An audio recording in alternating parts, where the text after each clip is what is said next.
Desde el comienzo de la historia de la humanidad, las nuevas ideas se han inspirado en la potente combinación que forman la curiosidad y la observación. En el mundo tecnológico actual, todo lo que tocamos, utilizamos, vemos o hacemos, desde encender una cerilla hasta navegar, ir en tren, mandar correos electrónicos, volar, comprar, secar, atar, hilar, triturar, conducir, atornillar, tocar, escalar, rimar, escribir a máquina, limpiar, cortar, taladrar, telefonear, descansar, hablar, caminar, escribir o ver este documental. Es posible porque alguien en algún momento experimentó y transformó lo que era solo una idea en un instrumento útil y potente. Estas innovaciones e invenciones pronto dejarán de ser tan sorprendentes comparadas con lo que los exploradores pasados y presentes han descubierto y están revelando al escudriñar y sondear las profundidades del universo más poderoso, minúsculo y extraño imaginable, el universo cuántico. Un ámbito paradójico de un potencial ilimitado, donde fenómenos fascinantes están siendo aprovechados y desarrollados en unas nuevas tecnologías que pueden cambiar el mundo. Viaja con nosotros a este extraño y cada vez más sofisticado mundo, con los domadores de la física cuántica. Revolución cuántica.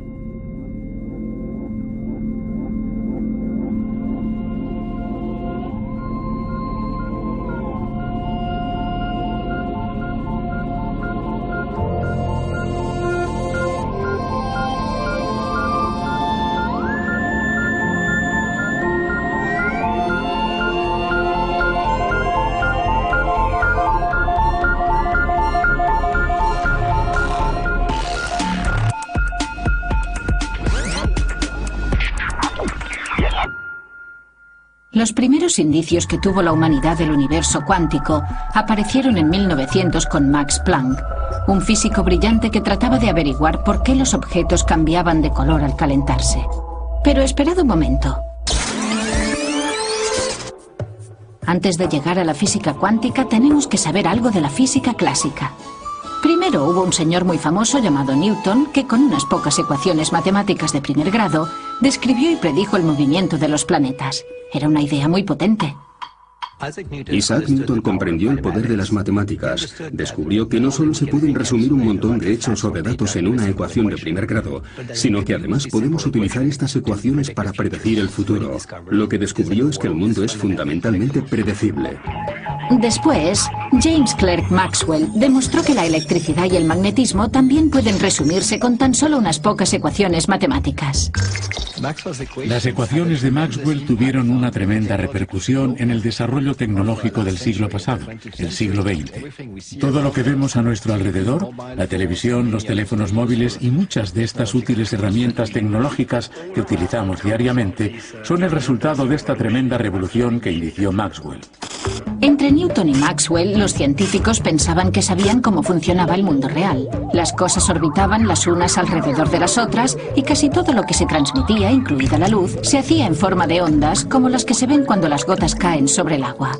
A estas brillantes observaciones las llamaremos el mundo clásico, un mundo donde todo es previsible y resulta familiar, lo que nos lleva de nuevo Max Planck, que nos introdujo en la era cuántica, la del láser, de los discos compactos, los ordenadores y los dispositivos de comunicación personal. Pero Planck estudiaba algo que queda muy lejos de estos dispositivos futuristas. Lo que él trataba de descifrar era el misterio de por qué los objetos cambian de color al calentarse. Y os preguntaréis, ¿por qué alguien querría estudiar algo tan... tan... A nosotros nos puede resultar algo aburrido, pero para los físicos era muy interesante. Y si Max Planck no hubiera encontrado fascinante este tema aparentemente aburrido, puede que ahora no tuviéramos la física cuántica. Al igual que Isaac Newton había utilizado las leyes de la física clásica para describir el mundo familiar que le rodeaba, Planck también quería utilizar este método para entender por qué los objetos cambiaban de color al calentarse. Pero lo que descubrió fue que las leyes de la física clásica no funcionaban, la respuesta que daban no era válida, de modo que intentó aplicar un método completamente nuevo, un conjunto de hipótesis matemáticas nuevas, y funcionó, consiguió la respuesta correcta. Pero el problema era que esta nueva hipótesis no se ajustaba a las leyes de la física clásica. Planck había dado una explicación muy precisa, pero que ni él mismo creía. La primera persona que se tomó en serio la idea de Planck fue un joven empleado de la Oficina Suiza de Patentes, Albert Einstein. a quien nadie conocía en aquel momento. Einstein descubrió algo que Max Planck no podía creer, que la luz no es solo una onda continua que a veces se comporta como una partícula. Es lo que los físicos llaman la dualidad onda-partícula. Uno de los mayores logros intelectuales de Albert Einstein, por el que obtuvo un premio Nobel, fue darse cuenta de que la luz actúa como si llegara a fragmentos, a pedazos, a cuantos. Los cuantos de luz se llaman fotones. La sospecha de este hecho surgió anteriormente en la obra de Max Planck, pero para él era solo un artificio matemático. Einstein se dio cuenta de que no se trataba de matemáticas, sino de física, y gracias a ello se pudieron extraer consecuencias y demostrar experimentos que no podían explicarse con las ondas. La obra de Einstein marcó un punto de inflexión en el desarrollo de la física moderna. En 1913, Niels Bohr comenzó a aportar datos a la teoría cuántica al explicar la estructura del átomo usando estas ecuaciones de primer grado. Bohr fue capaz de explicar las propiedades de los átomos utilizando la mecánica cuántica. Para ello utilizó un modelo conocido como el modelo planetario, que es similar al de la Tierra, que gira alrededor del Sol, donde en el caso de los átomos los electrones giran alrededor del núcleo. Las matemáticas de Bohr mostraron que los electrones no orbitaban alrededor del núcleo de un átomo como los planetas que orbitan al Sol. Solo podían girar alrededor del núcleo a ciertas distancias concretas, lo que los físicos cuánticos denominan distancias discretas o cuantificación. Y esto resultó inquietante para una generación de físicos que habían sido educados en la noción de que las cosas cambian ligeramente. Por ejemplo, la forma en que la Luna gira alrededor de la Tierra y la Tierra del Sol. Pero la teoría de Bohr suponía que los electrones se comportaban como partículas. Hasta que no apareció el físico francés Louis de Broglie, no se demostró que las órbitas atómicas pueden explicarse suponiendo que los electrones, que normalmente se consideran partículas, también pueden comportarse como ondas. Pero estos postulados no explicaban todo el fenómeno y el enigma cuántico consistía en unos puntos desconectados que iban de Planck a Einstein, luego a Bohr y finalmente a de Broglie. Hacía falta una teoría para conectar los puntos y aclarar cómo una onda podía actuar como una partícula y viceversa, y explicar así el misterio de la dualidad onda-partícula de la luz y la materia. En 1925, Erwin Schrödinger formuló la famosa ecuación que lleva su nombre. La ecuación de Schrödinger sentó las bases de lo que terminó siendo una teoría completa de la mecánica cuántica. Y esta nueva teoría no solo dio a los científicos una receta universal para comprender todos los fenómenos cuánticos anteriores, sino que también les proporcionó una manera sistemática de explorar el mundo atómico para encontrar los efectos cuánticos nuevos e inesperados. En definitiva, la teoría cuántica supuso para los científicos lo que probablemente sea la teoría más exacta y más potente jamás concebida por la humanidad. Si bien el descubrimiento de la teoría cuántica fue enormemente útil como herramienta científica e hizo posible muchas de las tecnologías de hoy en día, en realidad planteó más preguntas que respuestas. Muchas de estas preguntas las ilustra el famoso experimento de la doble rendija, que incluso hoy en día les acelera el pulso a los físicos.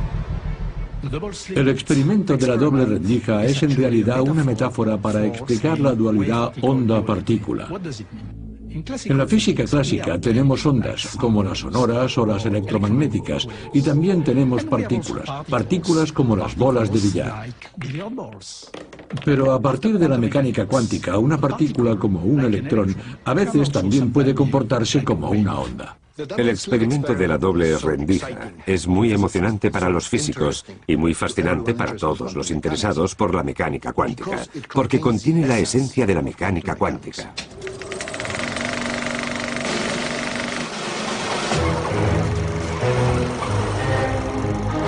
El experimento de la doble rendija es muy emocionante para los físicos y muy fascinante para todos los interesados por la mecánica cuántica, porque contiene la esencia de la mecánica cuántica.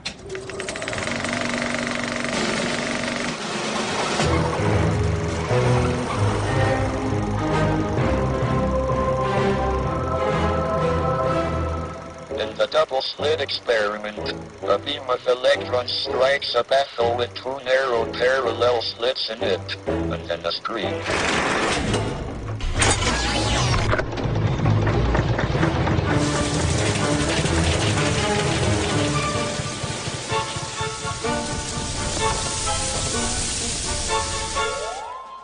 Cuando hacemos este experimento con las luces encendidas, no ocurre nada inusual. Los electrones forman el mismo patrón en la pantalla que se esperaría de una bolita de papel mascado, de un chicle o incluso de un tomate. Pero cuando apagamos las luces, sucede algo sorprendente.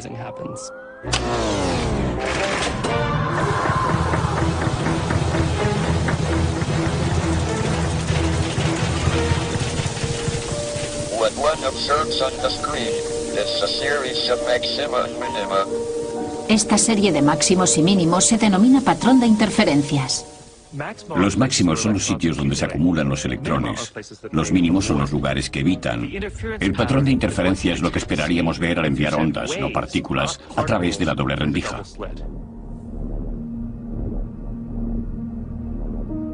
Lo que observamos en el experimento de la doble rendija se explica matemáticamente por la ecuación de las ondas de Schrödinger, que predice el patrón de interferencia observado. Pero la teoría cuántica no nos explica dónde está la partícula cuando pasa por las rendijas. The essential difference between classical and quantum physics is that in classical physics one can predict both the positions and the velocities of particles, whereas in quantum theory one can't predict either. ¿Por qué es diferente el patrón de la pantalla según esté la luz encendida o apagada? En la física clásica, estamos acostumbrados al universo que funciona independientemente de que nosotros lo entendamos o no. Podemos observarlo, pero nunca cambia. Funciona según sus propias normas. Pero este no es el caso de la mecánica cuántica, donde si observamos algo, cambia su comportamiento. Pero ¿cómo es posible que en el mundo cuántico, solo por medio de la observación, podamos afectar el modo de comportarse de algo?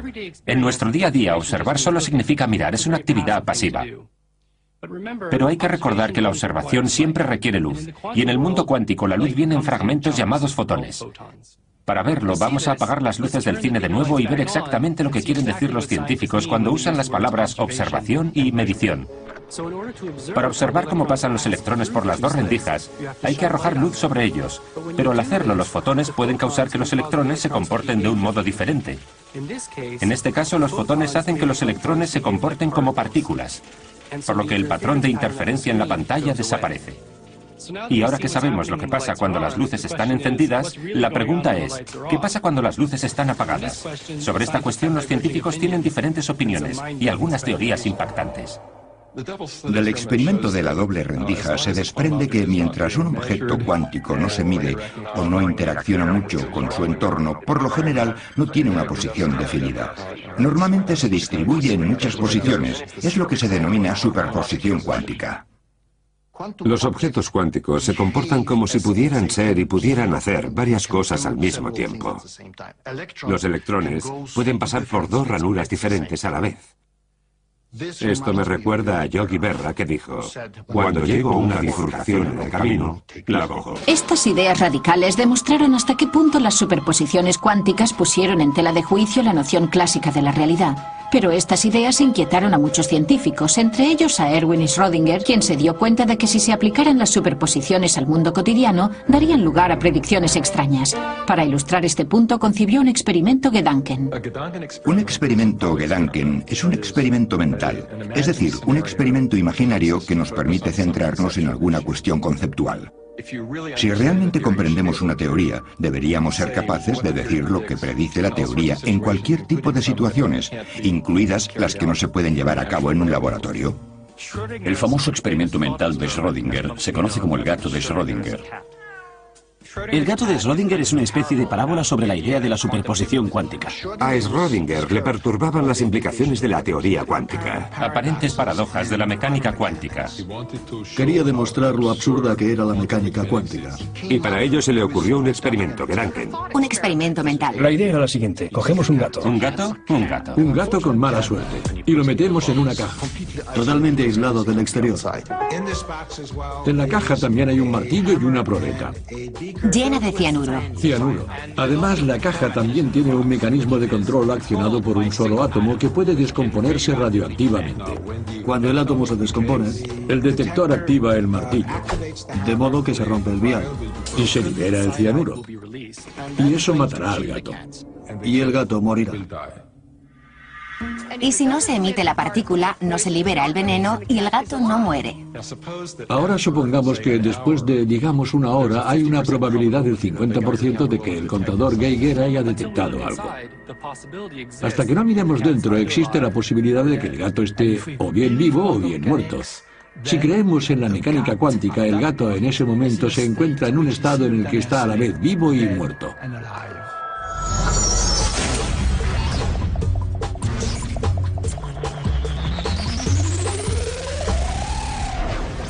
Lo que Schrödinger quería demostrar es que es absurdo pensar que el gato esté al mismo tiempo vivo y muerto solo porque sea descrito por una superposición. Y que del mismo modo debemos reconsiderar la idea de los electrones en superposición. Una de las respuestas que podríamos dar es que nos negamos a responder a la pregunta. Podríamos decir que la teoría cuántica es solo un conjunto de reglas para calcular dónde vamos a detectar la luz, y nada más. Es la escuela del cállate y calcula. Los físicos han dado todo tipo de respuestas, no hay un acuerdo general, y probablemente pasará mucho tiempo antes de que lleguen a uno. Ahora bien, mientras que los físicos pueden estar en desacuerdo acerca de si se debe tomar en serio la idea de que el gato está vivo y muerto a la vez, lo importante es que la superposición no se puede explicar en los términos de los conceptos clásicos, y eso es exactamente lo que hace que la mecánica cuántica sea tan intrigante. Al igual que a Schrödinger, a Einstein le seguía intrigando esta aparente paradoja. Einstein creía que se podría entender todo si se descubriera una teoría más exhaustiva, más completa. Para demostrarlo, se le ocurrió hacer un nuevo experimento Gedanken con sus colegas Boris Podolsky y Nathan Rosen en Princeton. Gracias a él, probaron que ciertas combinaciones o superposiciones de partículas pueden combinarse de un modo extraño y contradictorio que no puede explicarse con la mecánica clásica. El resultado es lo que se llama la paradoja Einstein-Podolsky-Rosen o EPR. La tesis en sí resultaba difícil de entender para las personas de a pie y quizá incluso para los científicos. ¿Listo? Vale. En una teoría completa... Hay un elemento que corresponde a cada elemento de la realidad. Una condición suficiente para la realidad de una cantidad física. Es la posibilidad de predecirla con certeza sin perturbar el sistema. De modo que, o bien la descripción de la realidad proporcionada por la función de onda de la mecánica cuántica no es completa, o bien estas dos cantidades no pueden tener una realidad simultánea. Por lo tanto, la conclusión a la que llegamos es que la descripción de la realidad proporcionada por una función de onda no es completa.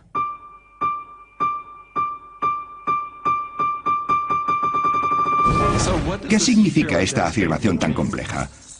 Según la mecánica cuántica, es posible que dos partículas estén tan estrechamente entrelazadas que forman un solo sistema en el que ninguna de las partículas tienen un estado cuántico por sí misma.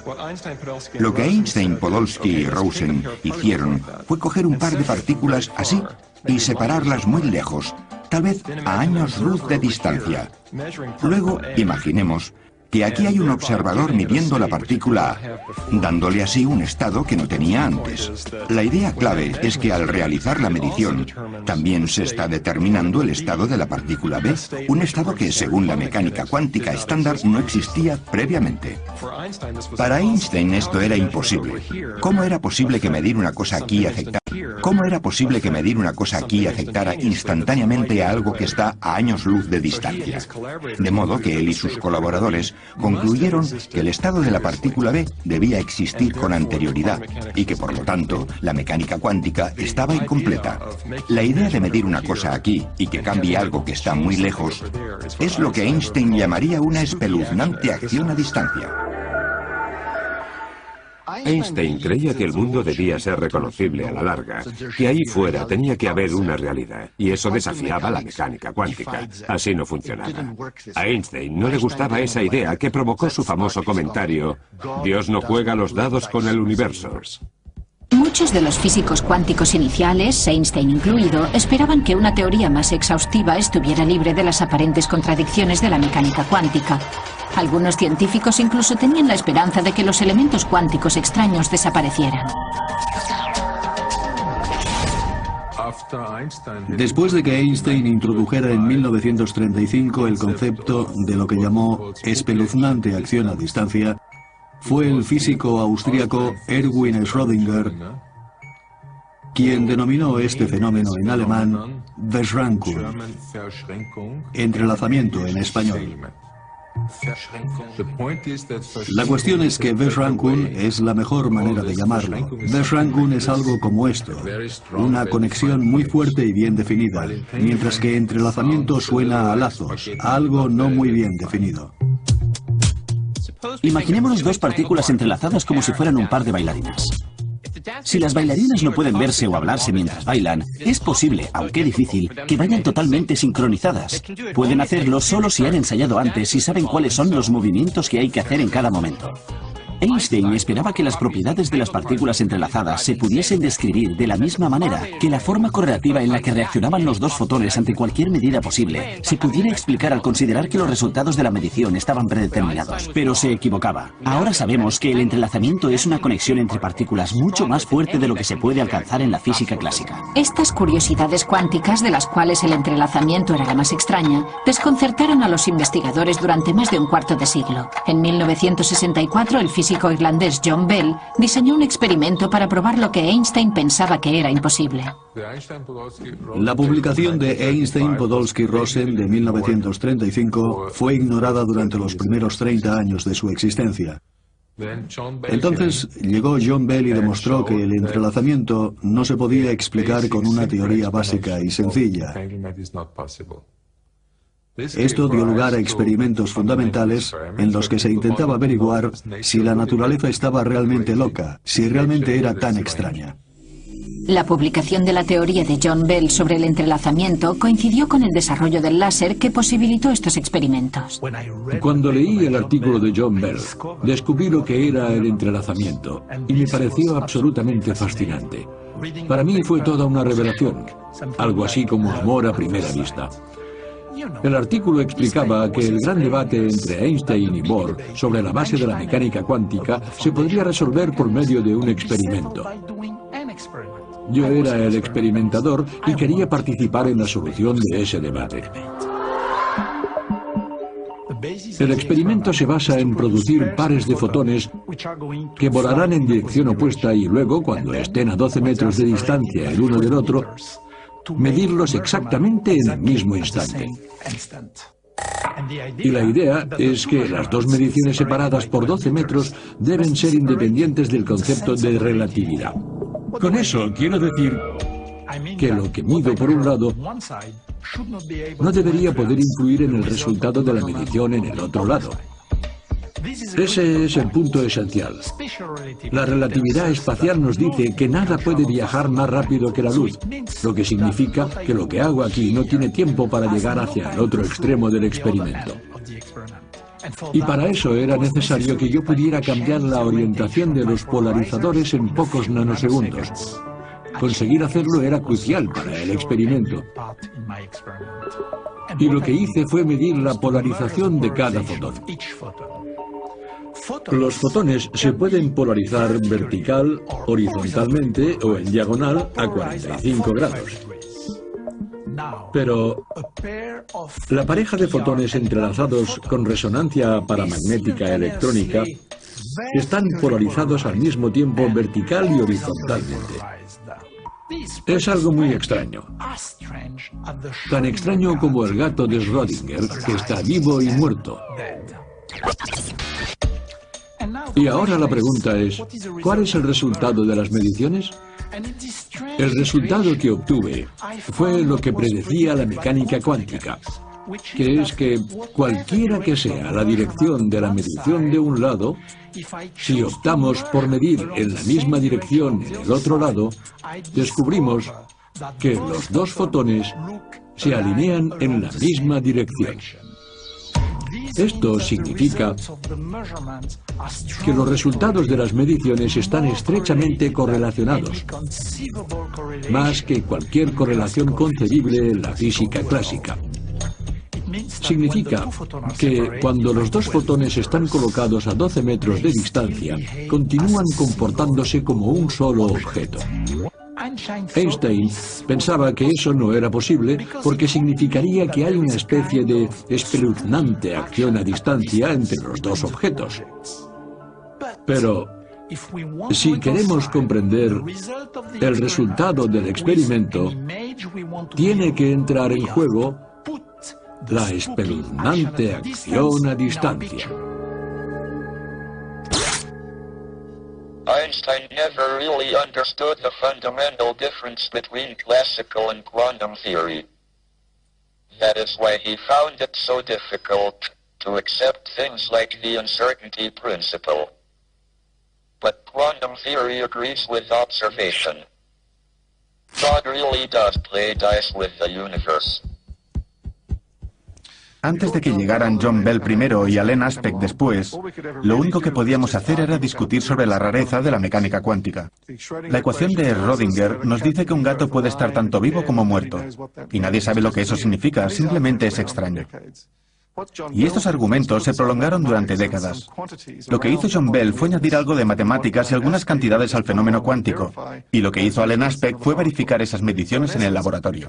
Así pues, entre John Bell y Alain Aspect fuimos capaces de medir el extraño fenómeno de la mecánica cuántica. Los experimentos de Alain Aspect establecían que esos efectos cuánticos eran reales, aunque no quedaba claro cómo encontrarles el sentido con nuestro modo habitual de pensar. Lo que es más notable es que estos experimentos llevaron a una generación de científicos a preguntarse cómo pueden sernos de utilidad estas extrañas características cuánticas. La mecánica cuántica nos da una descripción increíblemente precisa de la conducta de la luz y de la materia.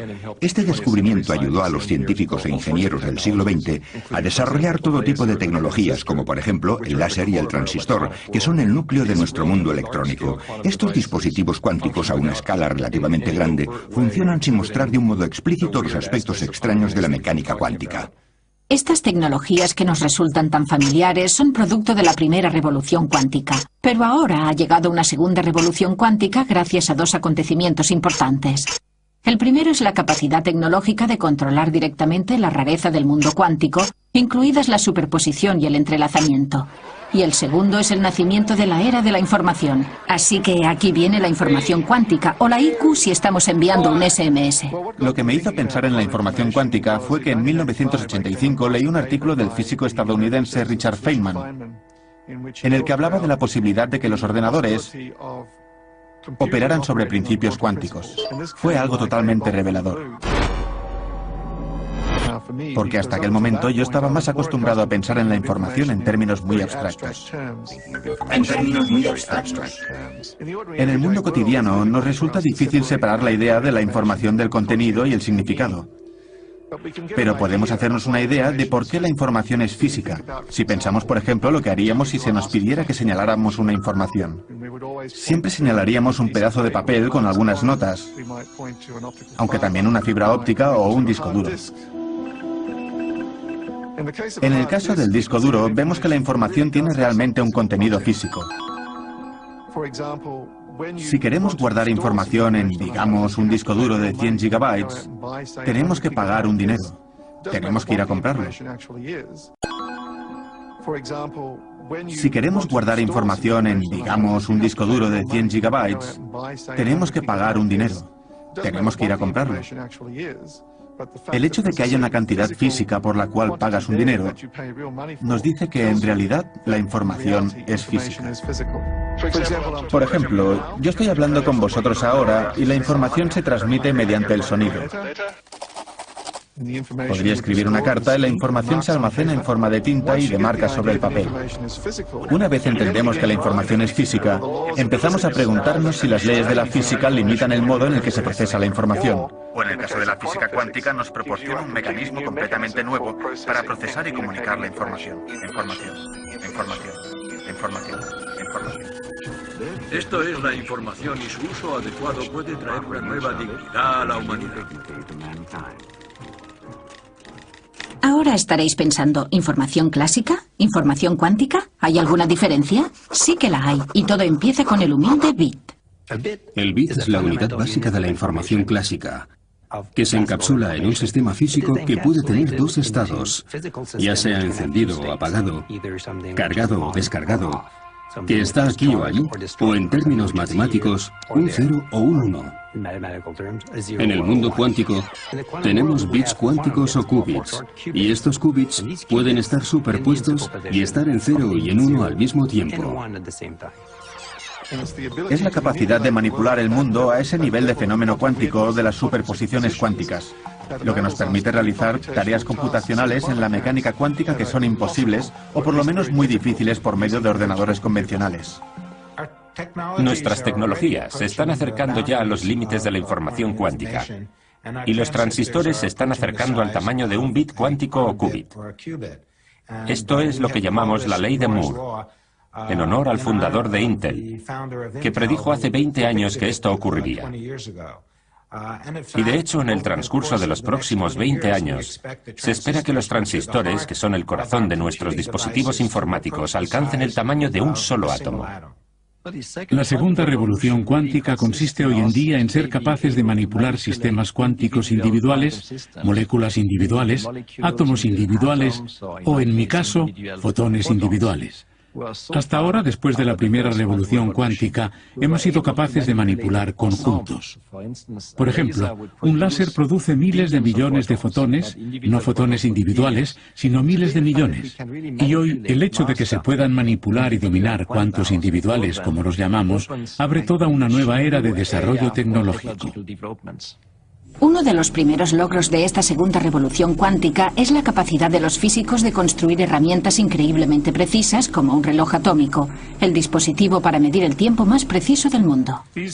Actualmente, la precisión de los relojes atómicos es tal que si fabricáramos un reloj y lo dejáramos funcionando durante 60 millones de años, no perdería más de un segundo. Y resulta que la precisión y el control cuántico que podemos conseguir con los átomos que utilizamos para los relojes atómicos es también la base de los qubits.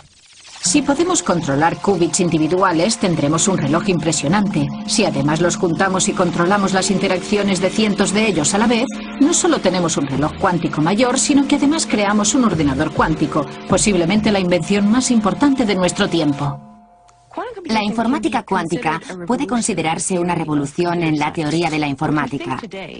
Nosotros creemos que los ordenadores cuánticos podrán realizar ciertas tareas exponencialmente más rápido que los ordenadores clásicos. ¿Y por qué?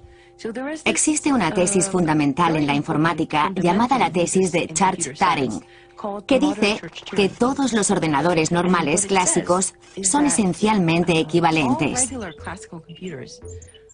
No es que trabajen exactamente a la misma velocidad, pero sí que actúan siguiendo las mismas normas. Se comportan de manera similar. Si intentamos realizar alguna tarea con, por ejemplo, un portátil, y luego intentamos hacer lo mismo con otro ordenador, se comportan más o menos igual. La computación cuántica es completamente diferente. No funciona igual. Quantum computers are based on the fact that the quantum state of a computer memory contains much more information than its classical description. El ordenador cuántico también será diferente en el sentido de que manipulará y almacenará bits cuánticos en vez de bits clásicos. Los bits clásicos pueden tener dos estados, 0 o 1. Los bits cuánticos pueden tener muchos estados. Y esta nueva variedad de posibilidades conduce a nuevos fenómenos tales como el entrelazamiento y la interferencia. Creemos que eso es lo que puede dar a un ordenador cuántico toda su potencia, estos nuevos fenómenos. Pero exactamente cuánta potencia más y con qué fin. Una de las primeras aplicaciones de los ordenadores cuánticos y una de las más útiles es simular sistemas cuánticos. Seguramente no sea algo que la mayoría de la gente quiera hacer en casa, pero tiene unas aplicaciones potenciales enormes. Para entender la simulación cuántica es importante saber para qué necesitamos la simulación. Pensemos en un simulador de vuelo. ¿Para qué tenemos un simulador de vuelo? El simulador de vuelo es una caja que tiene un volante, una palanca, un cuadro de instrumentos, etc., y que se mueve hacia adelante y hacia atrás, arriba y abajo. Con él podemos simular el aterrizaje de un 747. ¿Y para qué lo queremos? Pues porque no queremos que nadie coja un 747 de verdad y lo aterrice hasta que no haya aprendido a manejarlo. ¿Me explico? Pues la simulación cuántica es lo mismo. Tenemos algunas moléculas grandes y complejas, como si fuera un 747 de moléculas, algo enorme, que tiene un comportamiento cuántico extraño y queremos saber qué hacer con él, pero no sabemos cómo controlarlo. No sabemos cómo obligarlo a hacer lo que queremos, así que lo que hacemos es simularlo con un ordenador cuántico. Por ejemplo, un ordenador cuántico podría ayudar a diseñar nuevos superconductores para que los trenes funcionen con levitación magnética, o nuevos medicamentos para tratar enfermedades. Podría ayudar a simular los átomos del medicamento para decirnos cómo se hace y cómo interactuará con otras sustancias químicas. Para los físicos, los químicos y los biólogos, todo esto es muy importante. La química de los átomos, el comportamiento de los materiales, todo dependerá de la mecánica cuántica y un ordenador cuántico puede simularlo a la perfección. Hay otros que prevén que las tecnologías cuánticas tendrán un papel diferente. La mecánica cuántica nos está dando las herramientas para detectar cosas mejor de lo que hemos podido hacer hasta ahora. Podemos detectar el mercurio en el pescado, la presencia de plomo en los juguetes. Quizá podríamos detectar bombas en la carretera. Con la mecánica cuántica podemos fabricar detectores más potentes, más precisos, más sensibles. Y si podemos hacerlos más compactos, en el futuro serán de uso general. Pero lo que causó la explosión de interés por la informática cuántica fue el descubrimiento de Peter Shor. Lo que hice fue demostrar que si se pudiera construir un ordenador cuántico, que es un ordenador hipotético que nadie ha logrado construir aún, sin embargo se podría utilizar para la factorización de números grandes.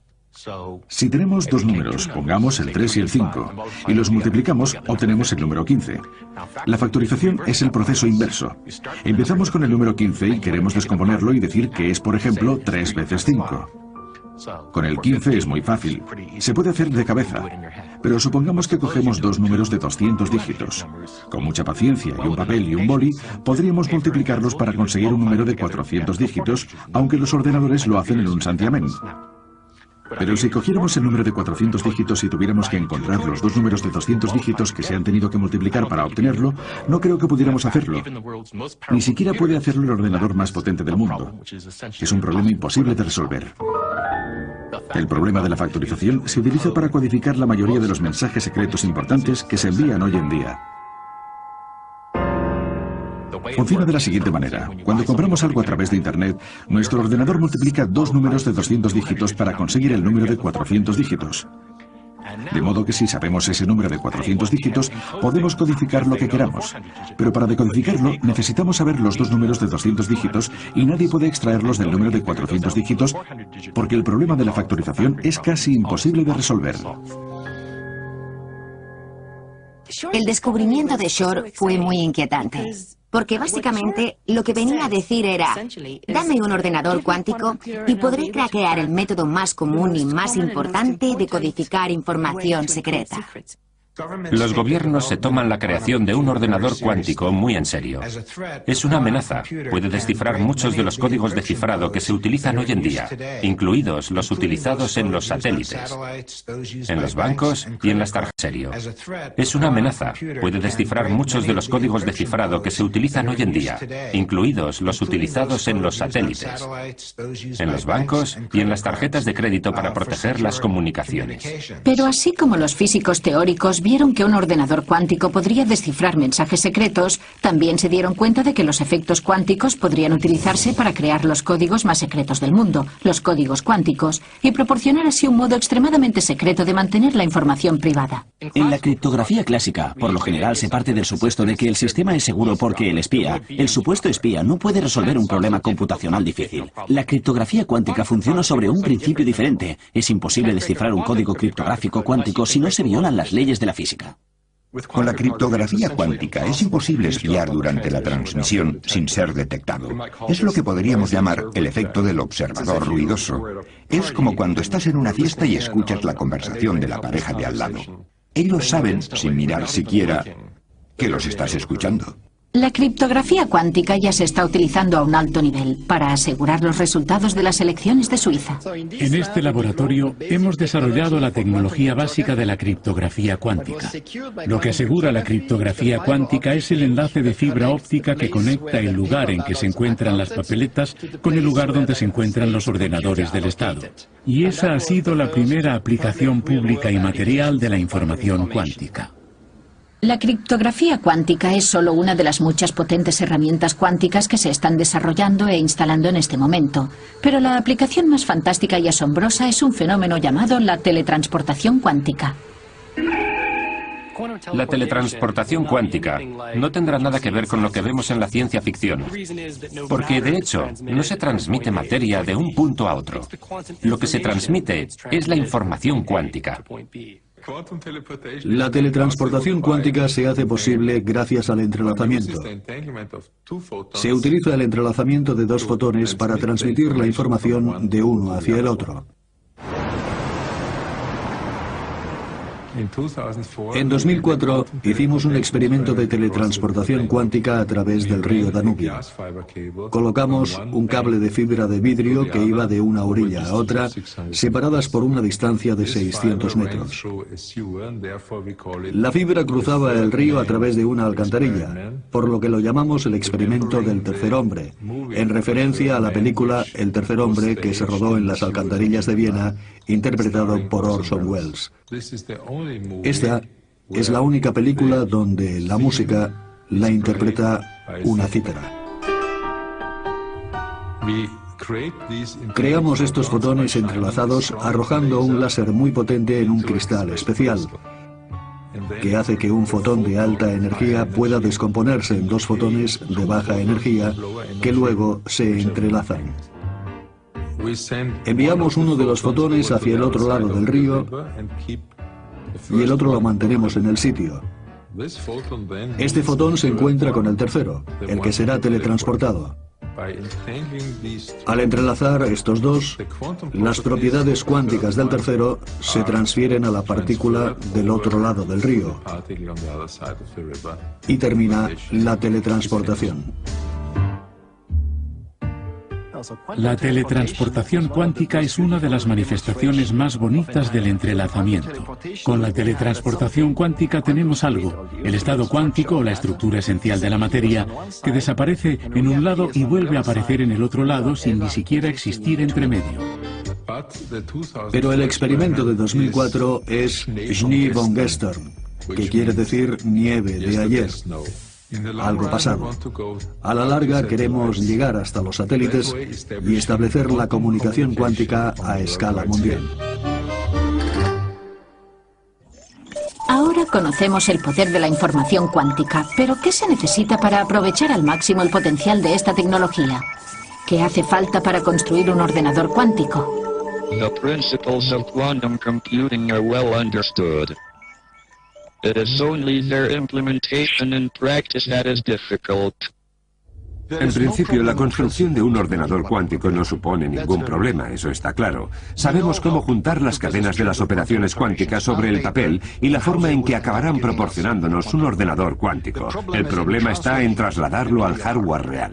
No sabemos qué aspecto tendrá un ordenador cuántico, porque aún no tenemos ninguno. Tenemos un modelo teórico y estamos buscando y haciendo pruebas con los dispositivos físicos que pueden poner en práctica nuestro modelo teórico. Un ordenador cuántico requiere el mantenimiento de superposiciones cuánticas para que funcione correctamente. Al igual que en el experimento de la doble rendija, donde la superposición y el patrón de interferencia resultante en la pantalla se perdían si el electrón se observaba o se medía de alguna manera, el ordenador cuántico deriva su potencia especial del mantenimiento a gran escala de todas las superposiciones de los qubits. Esto significa mantener el ordenador cuántico muy bien aislado de su entorno y protegido de interacciones no deseadas hasta la finalización del cálculo, y eso es algo muy difícil de hacer.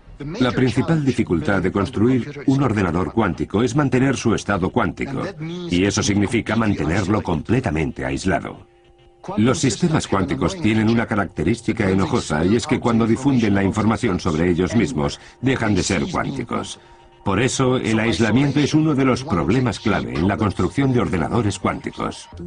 Los objetos cuánticos o físicos grandes se componen de miles de millones de partículas. Cada una de estas partículas es una partícula cuántica, pero cuando se juntan un gran número de partículas, cada una de estas partículas interactúa con el entorno. En los sistemas cuánticos, el entorno se refiere a todas las cosas que rodean el sistema de partículas cuánticas, como el polvo o los campos magnéticos, la radiación, cualquier cosa que pueda provocar un comportamiento no deseado en el sistema que se está tratando de controlar. Los estados de superposición son muy difíciles de conservar. En el laboratorio del Dr. Wineland, los qubits se almacenan en una trampa de iones. La analogía de la trampa de iones con la canica en el cuenco es la siguiente.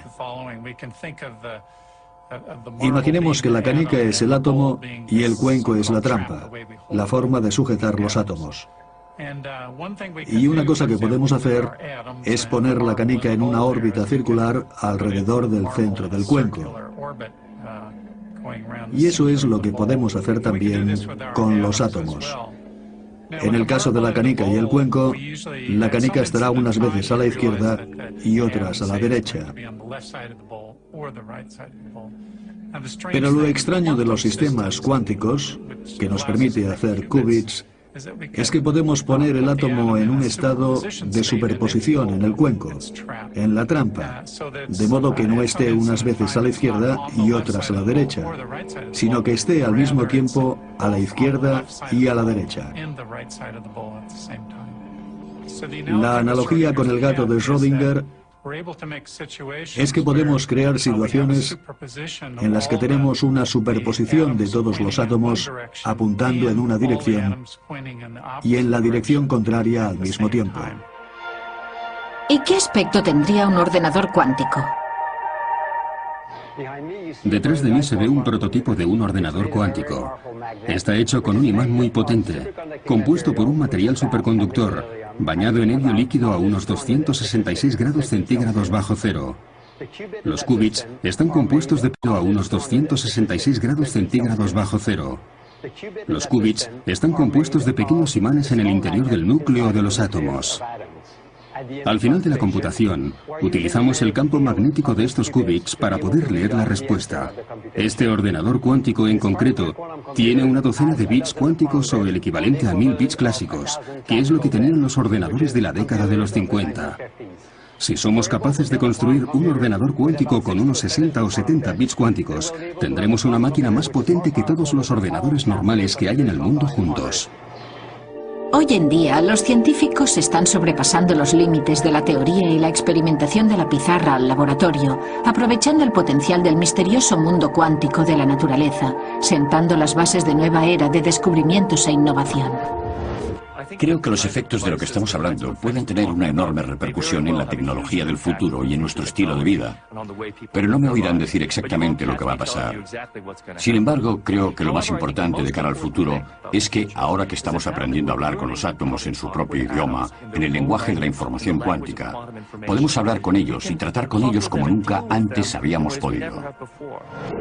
Es dificilísimo predecir la repercusión de una nueva tecnología. Pensemos, por ejemplo, en el láser, que se inventó a mediados del siglo XX. ¿Quién podría haber predicho en aquel momento que el láser se iba a utilizar para reproducir CDs, para registrar el precio de los alimentos o para la cirugía ocular con láser? Yo creo que nadie podría haber previsto el impacto social del láser. Y yo creo que la tendencia es siempre la misma. Se empieza con la investigación básica en un laboratorio, con una máquina grande y compleja que cuesta mucho dinero. Y si hay un mercado real, al final se obtiene un equipo pequeño y bastante económico. Con el ejemplo del láser pasó lo mismo. Los primeros láseres eran unas máquinas grandes, complicadas de manejar y poco fiables. Hoy en día, todos los reproductores de CDs o DVDs tienen un pequeño láser semiconductor que solo vale $1. Estoy totalmente convencido de que si los fotones, ya sean simples o entrelazados, tienen una aplicación real y un mercado, será posible hacerlos muy pequeños y baratos. En los años 50, los primeros ordenadores clásicos se hacían con finalidades muy concretas y aburridas, visto desde la perspectiva actual. El presidente de IBM llegó a decir en algún momento: "No creo que se vayan a vender más de un puñado de computadoras en todo el mundo". Nadie pudo prever que ahora podríamos estar esperando al autobús y hablando con un amigo al otro lado del mundo, buscando dónde poder comprar una pizza, viendo una película. Nos ha cambiado la vida. Sé que la informática cuántica es potente, nos abre todo un mundo nuevo para observar el universo y buscar información, y no tengo ni idea de cómo cambiará eso el mundo dentro de 20 o 30 años. Una oportunidad maravillosa de transformar la manera de funcionar la sociedad es utilizar líneas de transmisión superconductoras como eje para la transmisión de energía. Si podemos utilizar este efecto mecánico cuántico, que se puede utilizar, está comprobado, si podemos utilizarlo a gran escala para transmitir energía a través del continente, podríamos tener fuentes de energía renovable más eficaces, fáciles de diseñar y transmitir la energía allí donde se necesite. Espero que esto suceda pronto. De hecho, podría ocurrir muy pronto.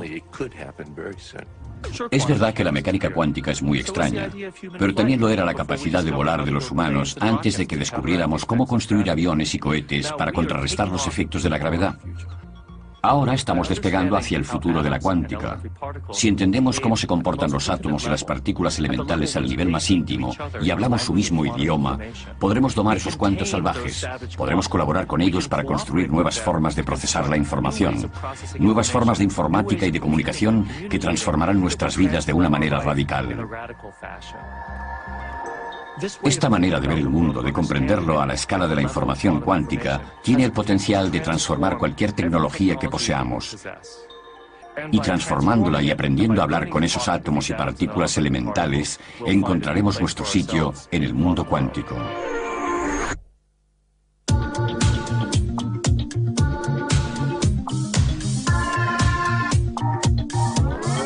Quantum theory, quantum theory.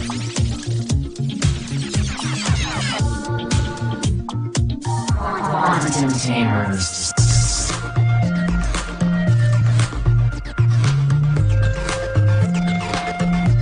The potential is huge.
Quantum theory.